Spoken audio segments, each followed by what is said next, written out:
Hello guys, कैसे हैं आप सब। मैं हूं आपका मेंटर अर्जुन दुआ।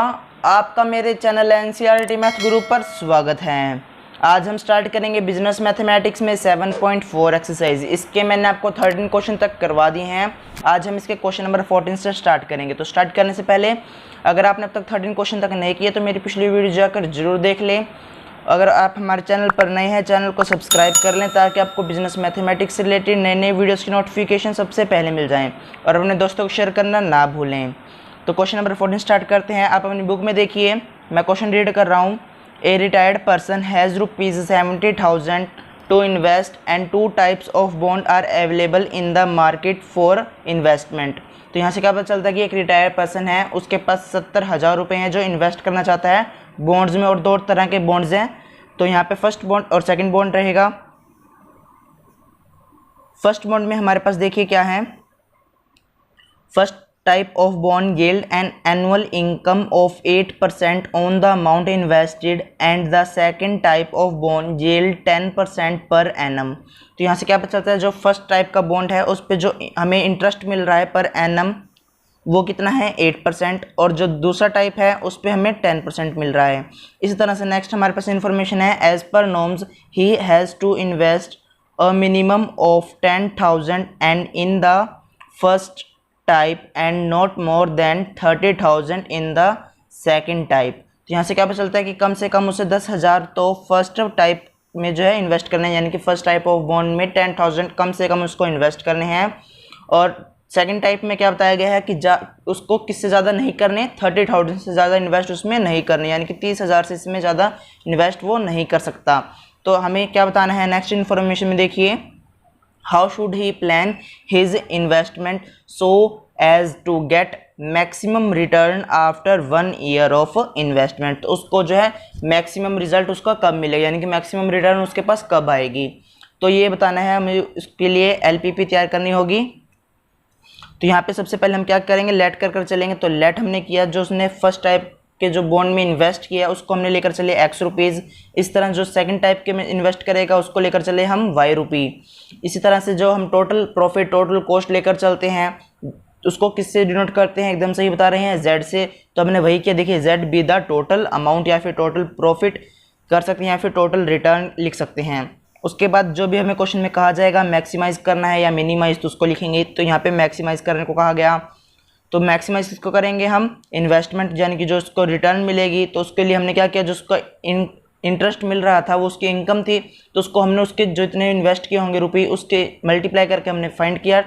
इसी तरह से देखिए, यानी कि 0.08x प्लस 0.10y। अब ये 0.08 कैसे बनेगा, जैसे कि हमारे पास 8% था तो हमने लिखा 8/10 इंटू एक्स। तो इसको सोल्व करेंगे तो यानी कि इसको हम कैसे लिखेंगे, डेसिमल में 0.08 इंटू एक्स, यानी कि यहाँ पे x हो जाएगा। तो इस तरह से हमारे पास बनेगा, यानी कि 0.08x प्लस 0.10y। तो इस तरह से आपने भी करना है।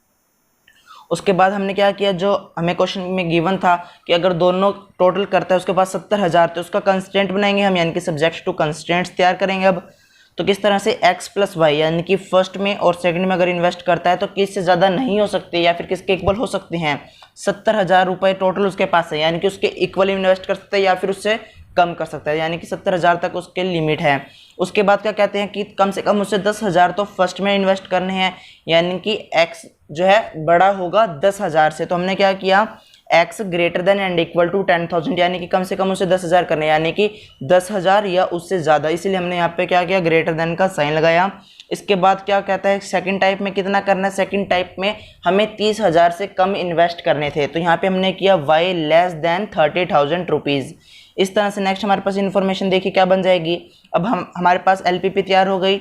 अब अपना क्वेश्चन देखते स्टार्ट करते हैं। तो जो पहले हमें ऑब्जेक्टिव गिवन था, पहले हमने लिखा ऑब्जेक्टिव फंक्शन को। उसके बाद हमारे पास जो इन्फॉर्मेशन रहेगी, जो हमारे पास इनइक्वालिटीज़ थी उसको पहले किस में कन्वर्ट करना होगा, हमें लीनियर इक्वेशन यानी कि इक्वालिटीज़ में हमें इसको कन्वर्ट करना होगा। तो x plus y equal to 70,000, x equal to 10,000 और y इक्वल टू 30,000। हमारे पास 3 इक्वेशन आ गई। फर्स्ट इक्वेशन को हम सोल्व करते हैं। पहली x की जगह पर हमने 0 सब्सिट्यूट किया, यानी कि x की जगह पे हमने यहाँ पे 0 लिखा तो y हमारे पास 70,000 आ जाएगा। इसी तरह से जब हम y में 0 सब्स्टिट्यूट कर देंगे तो x की वैल्यू 70,000 आ जाएगी। आपने सॉल्व करके देखना है, जैसे कि मैंने आपको पिछली वीडियोज़ में भी बता रहा हूँ। आपने यहाँ पर इस तरह से लिखना है पुट x इक्वल टू 0, फिर वैल्यू फाइंड करनी है, फिर आपने लिखना है पुट y इक्वल टू 0, फिर आपने वैल्यू फाइंड करनी है। तो आपने यहाँ पर वैल्यू फाइंड करके सॉल्व कर दिखाना है, और आप कोई भी नंबर सब्स्टिट्यूट कर सकते हैं, 0 1 2 3 जो आपको अच्छा लगे। इस तरह से हम ग्राफ बनाएंगे। अब देखिए ये दोनों को हमने क्यों नहीं लिखा, क्योंकि यहाँ पे x और y की हमारे पास वैल्यू है। यहाँ पे x और y दोनों की वैल्यू है। x अगर 10,000 है तो y 0 होगा, यानी कि यहाँ पे लिख देते हैं x हमारे पास क्या है 10,000 है और y 0 है। इसी तरह से नेक्स्ट में y हमारे पास 30,000 है और x 0 है। तो ये हमारे पास जो है इक्वेशंस बन जाएंगी, यानी कि ये पॉइंट्स बन गए, इनको हम सॉल्व कर लेंगे। तो ग्राफ बनाते हैं। ग्राफ कुछ इस तरह से बनेगा, देखिए इस तरह से हमारा ये ग्राफ तैयार होगा। तो सबसे पहले एक वर्टिकल लाइन और एक हॉरिजॉन्टल लाइन लगाएंगे। उसके बाद जो जहाँ पे मीट करती है वो हमारा ओरिजिन पॉइंट। उसके बाद इक्वल गैप लेना है, जैसे कि यहाँ पे मैंने 1 का गैप लिया, देखिए 1 2 3। इसी तरह से एक्स एक्सिस में भी मैंने 1 2 का गैप लिया है। इसी तरह से आपने भी इक्वल गैप पर ही करना है। तो यहाँ पर अब देखिए, तो हमारे पास सबसे पहले बनता है 0 एंड 70,000। देखिए यहाँ पर 0 एंड 70,000 है, तो हमने उसको लेकर चले। x की वैल्यू 0, y की वैल्यू 70,000, तो यहाँ पे 70,000 पे आ जाएगा। और ये बात ध्यान रखनी है, यहाँ पे मैंने जो 7 लिखा है वो 70,000 को डिनोट कर रहा है, यानी कि जो 1 है 1 यूनिट जो होगी वो किसको डिनोट करेगी, ₹10,000 को, यानी 10,000 से लेकर चल रहे हैं, यानी कि 10,000 20 30 40 50 60 70 इस तरह से चलेगा। इस तरह से x एक्सिस में भी है। तो पहले 70,000 यानी कि x 0 था तो y 70,000 था। फिर इसी तरह से जब y 0 हुआ और x 70,000 हुआ तो वो यहाँ आ जाएगा। तो इस तरह से हमारे पास ये एक स्ट्रेट लाइन आ जाएगी, पॉइंट में से पास होनी चाहिए आपकी, जैसे कि यहाँ पे पेंसिल से मैंने ड्रॉप के लिए पहले कर रखी थी, देखिए। उसके बाद हम क्या करेंगे, जो हमारे नेक्स्ट पॉइंट्स थे, देखिए जैसे कि यहाँ पे जो हमारे बने हैं 10,000 एंड 30,000। तो पहले 10,000 को लेकर चलते हैं। x की वैल्यू 10,000 है और y की वैल्यू 0 है। y की वैल्यू 0 रीजन पर, x की वैल्यू 10,000 यहाँ पर। तो इस तरह से ये स्ट्रेट लाइन बन जाएगी, जैसे यहाँ पे आपको दिख रहा होगा ये स्ट्रेट लाइन है इस तरह से। उसके बाद नेक्स्ट हमारे पास y की वैल्यू कितनी है 30,000, जब x 0 है, x 0 यहाँ पर रहेगा और y की वैल्यू 30,000 यहाँ पर है। तो इस तरह से ये स्ट्रेट लाइन बन जाएगी, यानी कि y एक्सिस के लिए हम हॉरिजॉन्टल लाइन बना रहे हैं इस बार, जहाँ पे x की वैल्यू 0 है। इस तरह से जब हम वर्टिकल लाइन लगा रहे हैं वहाँ पे क्या होगी, x की वैल्यू हमारे पास 10,000 है और y की वैल्यू 0 है। तो इस तरह से हमारा जो है ग्राफ तैयार हो जाएगा। उसमें अब जो शेडेड रीजन है वो किस तरह से करना होता है, एकदम सही बताए हैं, हमने वैल्यू को सब्स्टिट्यूट करना है। कौन सी वैल्यूज़ को, दोनों में 0 0 देखना है। तीनों में 0 सब्स्टिट्यूट करेंगे, तीनों ट्रू हैं तो अंदर की तरफ, अगर बाहर हैं तो फॉल्स होगी वो स्टेटमेंट। और आपने इनके नेम साथ साथ लिख लेने, जैसे कि देखिए मैंने इक्वेशन के नेम लिखे थे यहाँ पर, तो आपने भी इक्वेशन के नेम यहाँ पर लिख लेने हैं और जो पॉइंट है वो भी लिख लेने हैं। तो अब चलिए अपने देखते हैं ट्रू और फॉल्स हैं या नहीं। तो फर्स्ट इक्वेशन में देखिए इनइक्वालिटीज़ में हमने सब्स्टिट्यूट करना होता है। तो पहले हमने लिखा यहाँ पे 0 + 0 लेस देन 70,000, यानी कि ये कहता है कि ये 70,000 से 0 कम है, तो ये सही है, यानी कि ये ट्रू हो गया।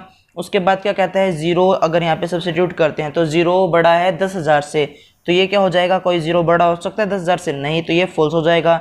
इसी तरह से नेक्स्ट हमारे पास y लेस देन है 30,000 से, यानी कि 0 लेस है 30,000 से, तो ये ट्रू हो जाएगा, यानी कि फर्स्ट और थर्ड इक्वेशन ट्रू हैं और जो रह गई वो फॉल्स है। तो देखिए जो फर्स्ट है, फर्स्ट इक्वेशन की लाइन अब आपको ध्यान रखनी थी, फर्स्ट इक्वेशन की लाइन ये है तो ये अंदर की तरफ हो जाएगा, यानी कि ट्रू थी। इस तरह से जो हमारे पास थर्ड इक्वेशन थी वो y एक्सिस की थी, तो वो भी ट्रू है, वो अंदर की तरफ हो जाएगी। जो x एक्सिस पे थी वो हमारे पास फॉल्स थी, इसलिए वो ओरिजिन से दूर हो जाएगी। तो यानी कि फर्स्ट इस तरह से जाएगा शेड, सेकंड हमारे पास इस तरह से आएगा शेड, और थर्ड हमारे पास इस तरह से जाएगा। तो कॉमन एरिया हमारे पास जहाँ पे तीनों दिख रहे होंगे वो हमारा कॉमन एरिया आ गया। जैसे कि यहाँ पे मैंने पेंसिल से ड्रॉ पहले किया हुआ था, तो ये हमारा शेडेड रीजन आ गया। तो इसके कॉर्नर पॉइंट हम ले लेते हैं, जैसे कि ABCD, नेम आप कुछ भी दे सकते हैं, ABCDEFG जो आपको अच्छा लगे, तो इनके पॉइंट्स हम लिखेंगे। तो ये पॉइंट हमें कैसे पता चलेगा ये कौन सा पॉइंट है, यहाँ पे आपको पता है कि यहाँ पे जो लाइन है y एक्सिस की जो है नंबर बता रही है, यानी कि 30,000 के लिए बता रही है, तो यहाँ पे x क्या होगा, 0 होगा। इस तरह से आपको ही चलना है। तो यहाँ पे हमने लिखा पहले 1 और 3 ए पॉइंट पर, इस तरह से B point 4 and 3, C point 7 and 0, D point 1 and 0। अब ये 1 3 4 3 जो मैंने ये नंबर लिखे हैं ये किसको डिनोट कर रहे थे? 10,000, यानी कि 1 डिजिट 10,000 के लिए था। तो उसको आपने मल्टीप्लाई कर कर लिख लेना है। जैसे कि यहाँ पर जब मैंने कॉर्नर पॉइंट फाइंड करने लगा तो मैंने लिखे, आप चाहे यहाँ पर भी लिख सकते हैं या फिर यहाँ पर भी आप इसको लिख सकते हैं, कोई प्रॉब्लम नहीं होगी। तो आप दोनों में लिख सकते हैं। तो अब आपको जेड में इसको सब्स्टिट्यूट करना है। आपको मैंने पॉइंट्स बताए हुए हैं किस तरह से फाइंड करते हैं। जो हमारे पास इंटरसेक्टिंग लाइन होती हैं उनके ज़रिए हम इनको फाइंड करते हैं। तो आपने इनको एक एक करके इसमें सब्स्टिट्यूट करना है। तो इनमें मैक्सिमम वैल्यू आप अगर आप देखें तो कौन सी मैक्सिमम वैल्यू है, देखिए जब हमने 10,000 एंड 30,000 जेड में सब्स्टिट्यूट किया तब हमारे पास 3800 आया। इसी तरह से जब हमने 40,000 एंड 30,000 सब्स्टिट्यूट किया तब हमारे पास 6200 आया। इस तरह से जब हमने 70,000 एंड 0 सब्स्टिट्यूट किया जेड में तब हमारे पास 56,000 आया। इस तरह से डी में जब हमने सब्स्टिट्यूट किया यानी कि 10,000 एंड 0 सब्स्टिट्यूट किया जेड में तब हमारे पास 800 आया। तो यहाँ पे मैक्सिमम वैल्यू जो होगी वो हमारा रिजल्ट हो जाएगा। अगर मिनिमम कहा जाएगा तो मिनिमम हमें करनी होगी। तो यहाँ पे मैक्सिमम बताया गया था तो 6200 हमारे पास मैक्सिमम वैल्यू हो जाएगी। यानी कि यहाँ पे मैक्सिमम वैल्यू जेड की क्या हो जाएगी? 6200 हो जाएगी। कौन से पॉइंट्स पर होगी? 40,000 एंड 30,000 पर हमारे पास ये मैक्सिमम वैल्यू हो जाएगी। इसी तरह से नेक्स्ट क्वेश्चन है क्वेश्चन नंबर 15। तो आप अपनी बुक में देखिए, a company produces 2 types of belt A and B, profit on these types are ₹2 and ₹1.5 each belt respectively. तो यहाँ पर क्या है, एक कंपनियाँ 2 तरह के बेल्ट बनाती है ए और बी। तो देखिए बेल्ट बन रहे हैं ए एंड बी, 2 तरह के, उन पे प्रॉफिट हो रहा है ₹2 एंड ₹1.5। उसके बाद हमारे पास क्या इन्फॉर्मेशन देखिए, a belt of type A requires twice as much time as belt of type B. The company can produce at the most 1,000 belts of type B per day. Material for 800 belts only per day is available. तो यहाँ तक देखिए क्या information आती है, जो ए type की belt है उस पे जो जितना भी टाइम बी पे लगता है उससे डबल उस पे लगेगा ए पे। उसके बाद जो बी टाइप की बताई गई है हमें उस पे कितनी बनानी है, हमें कम ज़्यादा से ज़्यादा कितनी बना सकते हैं? 1000 बेल्ट, यानी कि 1000 बेल्ट हम पर डे बना सकते हैं। और मटेरियल हमारे पास कितना अवेलेबल है पर डे के अकॉर्डिंग 800 बेल्ट जो बना सकते हैं हम, उतना मटेरियल हमारे पास है। फिर नेक्स्ट इन्फॉर्मेशन है, at the most 400 buckles for belt of type A and 700 for those of type B are available per day. How many belts of each type should the company produce as to maximize the profit? तो maximize करना है profit, और buckle हमारे पास बताए गए हैं, A के लिए 400, B के लिए 700। तो यहाँ पे चलते हैं, सबसे पहले हम लेकर चलते हैं कि अगर टोटल बेल्ट्स बनाई गई हैं X टाइप ए के लिए, इस तरह से जो बेल्ट है टाइप बी वाली उसको हमने लेकर चले वाई, और टोटल प्रॉफिट को हम किससे डिनोट करते हैं? जेड से। तो हमने जेड से ही डिनोट किया, देखिए Z be the total profit. अब चलिए जेड हमारे पास क्या बन जाएगा, जो हमारे पास प्रॉफिट होगा वो हमारा जेड बन जाएगा। यानी कि टोटल प्रॉफिट किस तरह से फाइंड करेंगे? 2 तो हमारे पास बताया गया था एक बेल्ट के लिए, टोटल हमने बनाई कितनी बेल्ट? ए वाली x, तो वो 2x हो गया। इस तरह से हमने हमारे पास प्रॉफिट था एक बेल्ट का बी वाली के लिए ₹1.5। टोटल बेल्ट हमने बनाई y, तो यहाँ पे 1.5 y हो गया। मैक्सिमाइज करना है या मिनिमाइज, उसको हमने लिखा मैक्सिमाइज करना है। फिर सब्जेक्ट टू कंस्टेंट्स हमारे पास क्या बनेंगे?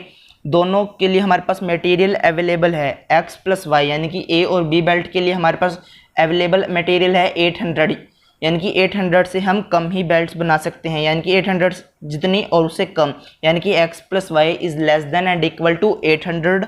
इस तरह से नेक्स्ट हमारे पास देखिए नेक्स्ट इन्फॉर्मेशन क्या थी कि a जो है डबल टाइम लेता है y से b से, यानी कि b को हम लेकर चले थे y, तो यहाँ पे डबल हो जाएगा y का, यानी कि 2x कर दिया हमने, और लेस देन होनी चाहिए वो 1000 से, यानी कि जो b है वो 1000 से कम बना सकते हैं हम। उसके बाद जो हमारे पास बक्कल्स हैं a के लिए, यानी कि x लेस देन होगा, लेस देन या इक्वल टू होगा 400 के, क्योंकि 400 हमारे पास बक्कल्स हैं ए के लिए, और बी टाइप के बेल्ट के लिए हमारे पास 700 बकल्स थे, तो हमने ये लिखा, यानी कि y less than and equal to 700, और x और y की वैल्यू जो है 0 से बड़ी होनी चाहिए। तो अब अपना क्वेश्चन देखिए, एलपीपी हमारी ये देखिए तैयार हो गई है। फिर हम इसको सॉल्व करते हैं। तो ऑब्जेक्टिव हमें पता है, ऑब्जेक्टिव है 2x प्लस 1.5y। जो हमारी इनइक्वालिटीज़ हैं उनको किस में कन्वर्ट करेंगे, लीनियर इक्वेशन, यानी कि इक्वालिटीज़ में ले आएंगे, इक्वल का सिंबल आ जाएगा। तो x plus y equal to 800, 2x plus y equal to 1000, x equal to 400, y equal to 700। तो इस तरह से अब आपने फर्स्ट और सेकंड इक्वेशन में x और y को 0 0 लेकर चलना है। तो x को अगर 0 लेंगे तो y हमारे पास 800 आ जाएगा जब हम इसको फर्स्ट इक्वेशन में सॉल्व करेंगे। इसी तरह से जब हम y में 0 सब्स्टिट्यूट करेंगे तो x की वैल्यू 800 आ जाएगी, आपने सॉल्व करनी है। इसी तरह से नेक्स्ट हमारे पास सेकंड इक्वेशन में करेंगे तो x की वैल्यू 0, तो y हमारे पास 1000 आ जाएगा। इस तरह से जब हम y में 0 सब्स्टिट्यूट करेंगे तो x हमारे पास 500 आ जाएगा। और नेक्स्ट दो वैल्यूज़ तो हमारे पास गिवन है, x 400 है तो y यहाँ पर 0 होगा। इस तरह y यहाँ पर 700 है तो x 0 होगा। तो जब हमारे पास सभी पॉइंट्स आ जाएंगे तो हम ग्राफ को आसानी से ड्रॉ कर पाएंगे। तो ग्राफ बनाते हैं, वही वर्टिकल लाइन और एक हॉरिजॉन्टल लाइन जहाँ दोनों मीट करती हैं वो हमारा रीजन। गैप आपने अपनी इच्छा से लेना है, कितना आप गैप लेना चाहते हैं। तो यहाँ पे मैंने लिया है 100 यूनिट्स का, यानी कि 0 to 100, 100 to 200, 300, 400, 500, इस तरह से गैप इक्वल लेना है एक्सिस, दोनों एक्सिस में, y और x दोनों में। तो यहाँ पे जो फर्स्ट इक्वेशन के पॉइंट्स हैं उनको सब्स्टिट्यूट करते हैं। तो फर्स्ट पहले हमारे पास है, देखिए 0 and 800, x की वैल्यू 0 ओरिजिन पर रहेगी और y की वैल्यू 800 कहाँ पर आ जाएगी, y एक्सिस में ऊपर की तरफ दिख जाएगी। तो यहाँ पर हमारे पास 800 हो गया। इसी तरह से नेक्स्ट हमारे पास x की वैल्यू क्या है, 800 है, y की वैल्यू 0 है, तो वो ओरिजिन पर। तो हमारे पास दो पॉइंट्स आ गए, यानी कि ये जो लाइन दिख रही है आपको ये हमारे पास आ जाएगी।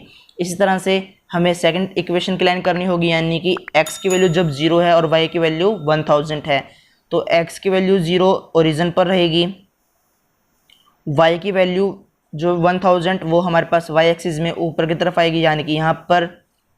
इस तरह से नेक्स्ट है हमारे पास x की वैल्यू 500, y की वैल्यू 0, तो वो ओरिजिन पर ही आ जाएगी। तो इन दोनों को आपने ज्वाइन कर देना है। इस तरह से आपने स्ट्रेट लाइन पास करनी है, दोनों पॉइंट्स में से पास होनी चाहिए।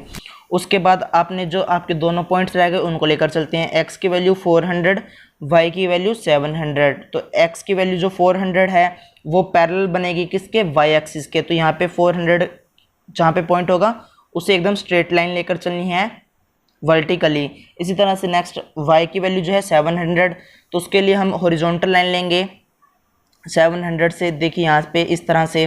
तो यह हमारा ग्राफ इस तरह से तैयार हो जाएगा। फिर इसमें हम कॉमन रीज़न लेंगे, कॉमन रीज़न वही ट्रू फॉल्स चेक करेंगे। तो ट्रू फॉल्स पे आ जाइए, देखिए इनइक्वालिटीज़ में हम करते हैं सब्स्टिट्यूट 0 0। तो फर्स्ट इक्वेशन में अगर हम दोनों में 0 रखते हैं, x भी 0 y भी 0, तो 0 लेस देन 800, ये सही है, ट्रू हो गई। इस तरह से नेक्स्ट में भी हमारे पास क्या बनेगा, ट्रू बनेगा, क्योंकि 2x प्लस y है, दोनों में 0 होगा तो वो 0 लेस देन 1000 हो जाएगी, तो वो भी ट्रू हो गई। इस तरह से नेक्स्ट भी हमारे पास ट्रू होगी, 0 छोटा होता है 400 से, सही है। फिर नेक्स्ट 0 छोटा होता है 700 से, वो भी सही है।